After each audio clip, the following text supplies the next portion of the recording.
In your home, too. ABC 7 getting results and always on your side. American Idol, tonight at 8 on ABC 7. Tonight, several developing stories as we come on the air. President Trump back on the trail and on the attack, rolling out his slogan for 2020, railing against Democrats, the media, and why he wants to run against Oprah Winfrey. Plus, this just in, where he may come face to face with Kim Jong-un. Also tonight, breaking news, the new fertility clinic failure. ABC News has learned now a second clinic reporting a critical malfunction. This after another breakdown at a clinic near Cleveland. More than 1,000 worried patients devastated over their possible loss. Buried in the backyard, police revealing new clues in the mystery disappearance of a husband not seen for more than 2 years. His wife never reporting him missing.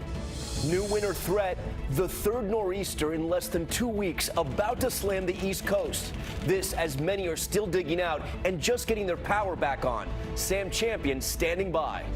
And O.J. Simpson, the never-before-seen interview, his hypothetical account about one of America's most notorious crimes. From ABC News, this is ABC World News Tonight. And good evening. Thanks for joining us on this Sunday. I'm Tom Yamas. And we begin tonight with President Trump in campaign form, picking up today at the White House where he left off 24 hours ago. The president attacking Democrats, the media, and the Russia investigation. President Trump lashing out during the rally for a Republican congressional candidate running in Tuesday's high-stakes special election in Pennsylvania. And the president focusing more on himself than the actual candidate he was there to support, with the district he easily won now in danger of flipping blue. ABC's Tara Palmieri leads us off.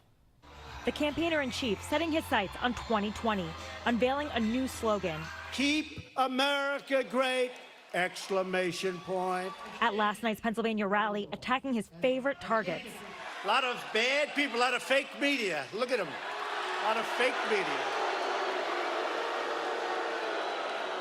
And Pocahontas was up, and she was so angry. Even going after Oprah Winfrey, despite her insistence she won't run. I'd love to beat Oprah. I know her weakness. In the freewheeling speech lasting an hour and 15 minutes, Trump throwing out a startling idea, the death penalty for drug dealers, something he learned from China. I said, Mr. President, do you have a drug problem? No, we do not. I said, what do you attribute that to? Well, the death penalty. I don't know that the United States, frankly, is ready for it. They should be ready for it. The Pennsylvania rally, a chance for Trump to put a high-stakes House race and Republican Rick Saccone in the national spotlight. I hate to put this pressure on you, Rick. They're all watching because I won this district like by 22 points. It's a lot. That's why I'm here. Look at all those red hats, Rick.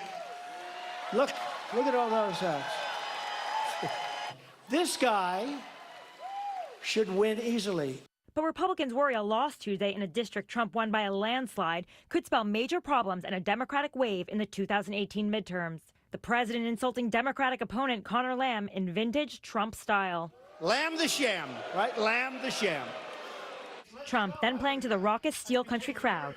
Tariffs, which is my baby. Threatening to double down on his trade war, this time against our allies in Europe. With the European Union, we're like $100 billion down because we had stupid politicians doing stupid things, right? If I said, good, open up the barriers and get rid of your tariffs, and if you don't do that, we're going to tax Mercedes-Benz, we're going to tax BMW. The president sticking with that economic populist message there. Tara Palmieri joins us now from the White House. And Tara, you could tell the president was enjoying himself last night, and now sources are telling you that President Trump will be very active on the campaign trail heading into the midterms? That's right, Tom. White House officials said President Trump was in his element, even though he was campaigning for someone they called a weak candidate. We can expect him on the campaign trail as many as 4 to 5 times per week before the midterm elections. But with his low approval ratings, the question is, will it help? Tom? Tara Palmieri with that new reporting tonight from the White House. Tara, thank you. And one more headline involving the White House. An official from South Korea reportedly says the possible meeting between President Trump and North Korean leader Kim Jong-un could take place at the DMZ. Neither country has confirmed any arrangements, but the White House saying their first face-to-face could happen by May. Also developing at this hour, the East Coast bracing for its third nor'easter in less than 2 weeks. Straight line winds gusting up to 90 miles per hour, downing trees, killing 2 people at a campground in East Texas. And severe weather moving across the south with lightning. You see it there, and pounding hail in Hollandale, Mississippi. Tens of thousands still without power after 2 brutal storms about to get hit again. Let's get right to ABC weather contributor Sam Champion, who's tracking it all. And Sam, how does this all play out? All right, well, what you've just showed is part of our storm. So let's just get to the boards and show timing and totals and get everybody in, Tom. So here we go. Look at 7 a.m. on Monday. There's the start of our nor'easter as the low pulls off the coastline. What I want you to see about this is this snow in Tennessee, Kentucky, West Virginia, Virginia. That's 3 to 6 inches of snow. Now, Monday at 7 p.m. and we have our nor'easter spreading a lot of rain on the coastline and beginning to get some snow and ice all the way up into Philadelphia and New York already. Move this thing ahead and here it is. Boom. The nor'easter and all of the effects. Strong winds, heavy snow, coastal erosion, coastal flooding as well with this thing. Now from New York south, the snow ends early and there will be a lot of rain before that. So it's not big accumulation, but from New York north, there is big accumulation. And we showed you the big side of this map to show you how many states are affected. But look at Boston and Portland. That area of pink right there, that's more than a foot of snow. And we think Boston will have blizzard conditions at some point during this storm, Tom. All right, we'll be dealing with this all at the beginning of the week. All right, Sam, thanks so much. We're also following some breaking news out of the West. ABC News has learned for the second time in less than a week, another fertility clinic reporting a potentially devastating malfunction. Pacific Fertility Center in San Francisco alerting hundreds of patients their frozen eggs and embryos may have been compromised. This after another breakdown at a clinic near Cleveland. Here's ABC's Ariel Reshef. Tonight, patients at a second fertility clinic devastated after learning a malfunction may have compromised their chance at having children. Because there's an unknown, it's extremely stressful and it's very emotional. San Francisco Pacific Fertility Center President Dr. Carl Herbert speaking to ABC News about the issue at his facility. We're not saying this tissue is lost. Yes, it may be affected and we have to acknowledge that, but our hopes are that it will be a minimal impact. The clinic says more than 400 patients may have been affected when liquid nitrogen levels dropped in one tank that houses some eggs and embryos. An investigation now underway in San Francisco on the heels of another malfunction in Cleveland. Patients at the University Hospital's fertility clinic now planning to take legal action after 2,000 frozen eggs and embryos may have been damaged when their liquid nitrogen containers failed. Marlo Emch is one of the hundreds waiting anxiously to see if her eggs are still viable. I think I'm going to be feeling this every day because to me it's my child's potential sibling. The Cleveland Hospital bringing in independent experts to determine what went wrong. At this point, we do not know the viability of all of the stored eggs and embryos, although we do know some have been impacted.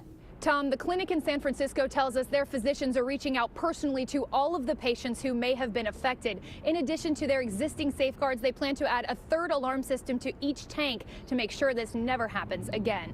Tom? Ariel Reshef tonight with that additional information about that new clinic. Ariel, thank you. Let's get right to ABC Chief Medical Editor Dr. Jen Ashton. And Jen, this is such a sensitive and complicated topic. So the first question, are the eggs and embryos in these 2 cases with these 2 clinics, are they lost forever? We unfortunately won't know until they're thawed and then attempted to be used. Okay, so there have been 2 issues at 2 well-respected clinics. Is this common, and are there other safeguards? You know, this is extremely rare. I think it's important to remember this is a highly regulated industry. These centers are regularly inspected. But whenever you talk about mechanical systems and human involvement, there's a potential for error. I'm telling my patients, overall, this is still an incredibly safe process. But whenever you talk about reproductive technology, it's also a really complex process. All right, Dr. Jennifer Anderson for us tonight. Jen, thank you so much. Now back to the backyard mystery unfolding in Florida. Police investigating human remains discovered behind a home. Investigators trying to determine if they belong to a husband not seen in more than 2 years. They say his wife never reported him missing. Here's ABC's Eva Pilgrim. Investigators turning their attention to the wife of a Florida man after police recently discover human remains in his own backyard. She is a person of interest, and we are keeping close tabs. Authorities say 36-year-old Michael Shaver may have been missing since October 2015. No credit card or cell phone activity, but no one reported him missing until this February when a friend called asking for a wellness check. That's when law enforcement went to the home he shared with his wife. 35-year-old Lori Shaver. Deputies say she told them she had not seen him since 2015. But investigators noticed something odd, what seemed like a fresh layer of concrete near a fire pit, and asked to bring in a cadaver dog. She refused and asked for an attorney. We kind of had hoped that didn't get confirmed. Authorities obtained a warrant to search the property that Shaver lived in with his wife and 2 kids, one 10-year-old and one 7. Officials finding an arm bone under that concrete near the fire pit, later finding more remains and clothing. Lori Shaver's attorney saying Mr. Shaver was unliked by many and that they provided law enforcement with names of people Mr. Shaver had problems with, adding, as for Mrs. Shaver, she is not responsible for her husband's demise. Tom, investigators are waiting on DNA tests and dental records to ID the remains. They are hopeful that an autopsy will give them some clues as to a cause of death. Tom? Eva Pilgrim for us. Eva, thank you. Now to new developments tonight in the deadly veterans home shooting in California. A decorated vet being treated for PTSD, killing 3 caregivers at the facility. Now new details are emerging about the gunman, his troubled past, and the victims devoted to their patients. Here's ABC's Marcus Moore. New details tonight about the moment 36-year-old Army veteran Albert Wong walked into a going-away party for an employee at this veterans home and killed 3. Larry Kamer's wife, who works at the center, was in the room. And did your wife say anything about his demeanor at the time? She did. She said he was just very calm, very quiet, very calm. You out, you stay. The 3 women he took hostage, psychologists Dr. Jennifer Golick and Dr. Jennifer Gonzalez, who friends say was 7 months pregnant, along with the executive director of the nonprofit Pathway Home, Dr. Christine Lober, seen here in a group photo with Wong. ABC News has learned tonight that just 2 weeks ago, Wong was asked to leave the program after 8 months. One relative telling ABC News because he, quote, wasn't fitting in. In the 10 years of the Pathway Home program, we've never had a violent episode anywhere near this. The program is designed to help veterans who return home with the scars of war. According to recent numbers, roughly 11% of veterans who served in Iraq and Afghanistan come home with PTSD. They are the people these 3 women were dedicated to helping. Left their mark with lots of people. They were very, very special people. ABC's Marcus Moore joins us now outside that veterans home. Marcus, you reported that Wong was asked to leave the program, but now we're also learning there was an effort to place him at another facility? Yeah, that's right, Tom. And it's also important to point out that the program here is one that has no more than 10 veterans at a time, and they're often working in small groups, helping each other through those struggles. Well, it became clear that Mr. Wong needed a higher level of care, and he was reportedly referred to other programs. But then that decorated war veteran came back here and took 3 lives, and then his very own, as he battled PTSD. Tom. Marcus Moore for us tonight. Marcus, thank you. Now to the never-before-seen interview with O.J. Simpson. The murders of ex-wife Nicole Brown and Ron Goldman back in the headlines. Simpson famously acquitted of their deaths, giving a detailed hypothetical account of how he would have done it. Here's ABC's senior national correspondent Jim Wjla. Tonight, a disturbing televised O.J. Simpson spectacle. It was very difficult for me because it's hypothetical. A tale Fox was shamed out of broadcasting in 2006, now airing, branded as a hypothetical confession from O.J. I remember I grabbed a knife. I do remember that portion. O.J. still denies killing his former wife, Nicole Brown Simpson, and her friend, Ron Goldman. But civil courts have held him responsible for their deaths. In this clip, he seems to make light of the tumultuous relationship he had with his ex-wife. So I had run into her, which they tried to say was stalking because her and some friends were at a opening of a restaurant. I was there with like 16 people. So I'm like, if I'm stalking you with my crew. At his parole hearing that resulted in his release from prison for stealing back his own sports paraphernalia, Simpson promised to stay low-key. I will be no problem, you know, and I think I kept my word. As I said, I've done my time. Tom, tonight, O.J.'s attorney says he had nothing to do with this broadcast that was recorded 12 years ago. Tom? Jim Wjla for us tonight. Jim, thank you. And there's still much more ahead on World News Tonight this Sunday. The official farewell to a familiar sight on a major city skyline. And why did people pay up for a chance at bringing down this landmark? Plus, the frantic search for a teenager believed to be on the run with a married man.